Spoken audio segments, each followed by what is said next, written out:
Tag 7 auf Korsika.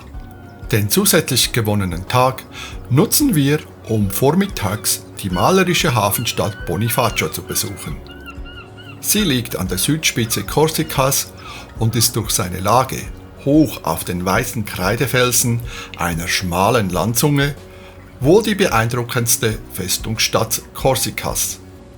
Die Häuser der Altstadt scheinen über dem Abgrund zu schweben, darunter tiefe Grotten, die das Meer in die Sandsteinküste gewaschen hat. Unsere Besichtigung beginnen wir auf dem Plateau von Le Bosco, ganz im Westen der Landzunge. Mit Blick aufs Meer gelegen hat der Seemannsfriedhof von Bonifacio oder Campo Santo, wie ihn die Einwohner Bonifacios nennen, den Ruf, einer der schönsten des Mittelmeers zu sein. Dort kann man die majestätischen weißen Gräber bewundern, die Zeuge eines früheren Familienreichtums sind.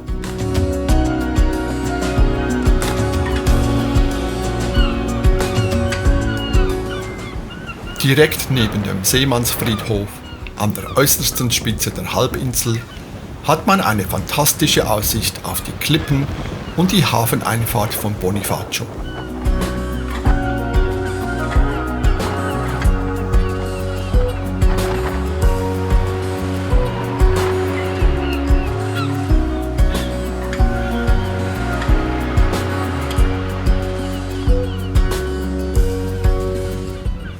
Dass die Gegend um Bonifacio bereits in frühgeschichtlicher Zeit besiedelt war, belegen Funde, die in einer Grotte bei Bonifacio entdeckt wurden. Die menschlichen Überreste wurden auf etwa 6500 vor Christus datiert und sind das älteste Zeugnis menschlichen Lebens auf Korsika. Die heutige Stadt wurde im Jahre 828 vom toskanischen Grafen Bonifacio di Lucca gegründet, der zum Schutz gegen die Einfälle der Sarazenen aus dem Süden eine Festungsanlage errichten ließ. Im Jahre 1187 gelang es den Genuesern, Bonifacio einzunehmen. In der Folge wurden die Bewohner von Bonifacio vertrieben und die Stadt von genuesischen Familien besiedelt. Noch heute wird in Bonifacio ein ligurischer Dialekt gesprochen, der von den Korsen außerhalb Bonifacios nicht immer verstanden wird. Die Genuesen bauten die vorhandene Zitadelle weiter aus. Bonifacio entwickelte sich in dieser Zeit zu einer reichen Stadt. Abgesehen von einer kurzen Unterbrechung blieb Bonifacio bis 1768 unter der Herrschaft Genuas. Danach wurde Bonifacio, wie auch der Rest Korsikas, französisch. Die abgeschnittene Lage der Stadt sowie der Niedergang der Landwirtschaft ließen Bonifacio im Laufe der Zeit an Bedeutung verlieren. Erst der Tourismus verhalf Bonifacio seit den 1970er Jahren wieder zu einem Aufschwung.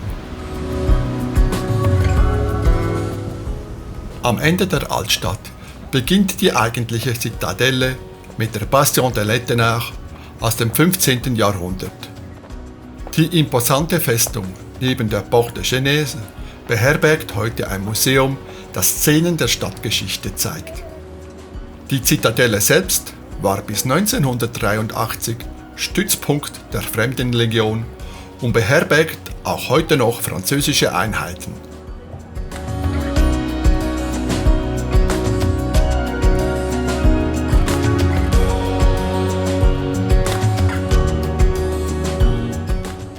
Die Kirche Santa Maria aus dem Jahre 1238 ist das älteste in Bonifacio existierende Monument. Der Glockenturm wurde aber erst im 14. Jahrhundert erbaut.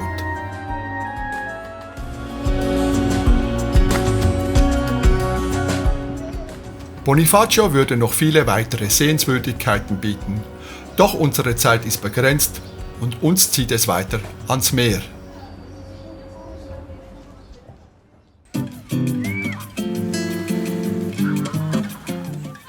Nur 7 Kilometer südlich von Porto Vecchio sind wir an der bekannten Bucht von Santa Giulia gelandet. Die Lagune, mit dem glasklaren türkisblauen Wasser, dem langgezogenen weißen Sandstrand und den verstreuten Granitblöcken verleihen dem Strand einen wilden Charakter und erinnern an die Südseeinseln im Pazifik.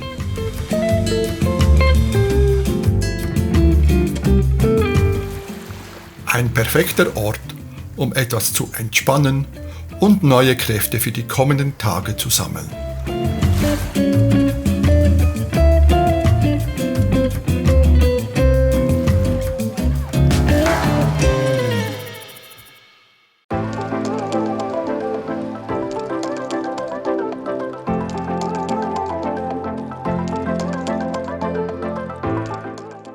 Es bricht der Tag an, wo wir die wunderbare Insel Korsika verlassen und mit der Fähre die Insel Sardinien ansteuern. Ein guter Zeitpunkt für ein kleines Fazit. Wir sind nach Korsika gefahren, ohne genau zu wissen, was uns hier erwarten würde. Wir hatten uns überall ein wenig informiert, doch so wirklich ein Bild über die Insel konnten wir uns noch nicht machen. In den vergangenen 8 Tagen haben wir eine Insel kennengelernt mit einer vielfältigen Schönheit und freundlichen Einwohnern. Nicht nur motorradfahrerisch hat uns die Insel begeistert, auch die Natur mit ihren wilden Bergen und den wunderschönen Stränden und Klippen haben uns verzückt. Kleine Städte wie Calvi, Porto Vecchio, Bonifacio und viele mehr laden ein, um einige gemütliche Stunden beim Bummeln zu verbringen. Auch die korsische Küche hat uns mit seiner Vielfalt und den mehrheitlich regionalen Produkten überzeugt. Wir mussten feststellen, dass 8 Tage einfach zu wenig sind, um diese Insel besser kennenzulernen. Es bleiben noch viele Orte und Regionen übrig, die entdeckt werden wollen. Irgendwann werden wir auf die Insel zurückkehren.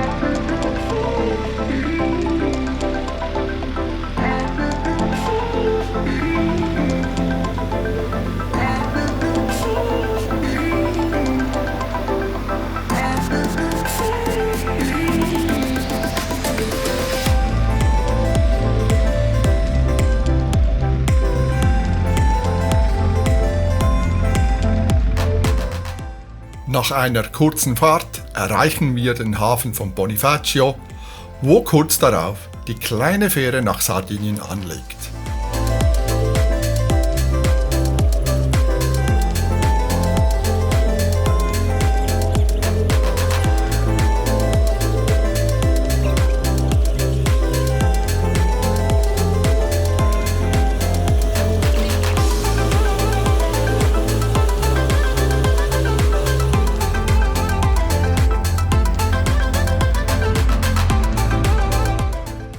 Wir haben die Ehre, als Erster auf die Fähre zu fahren und nach knapp einer halben Stunde ist diese dann auch beladen und bereit für die Abfahrt.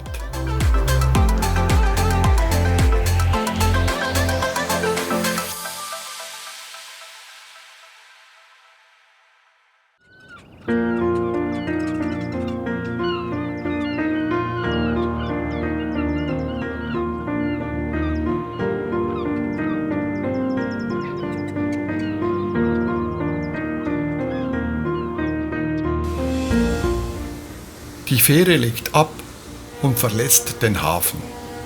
Noch ein letzter Blick zurück auf Bonifacio und auf Korsika.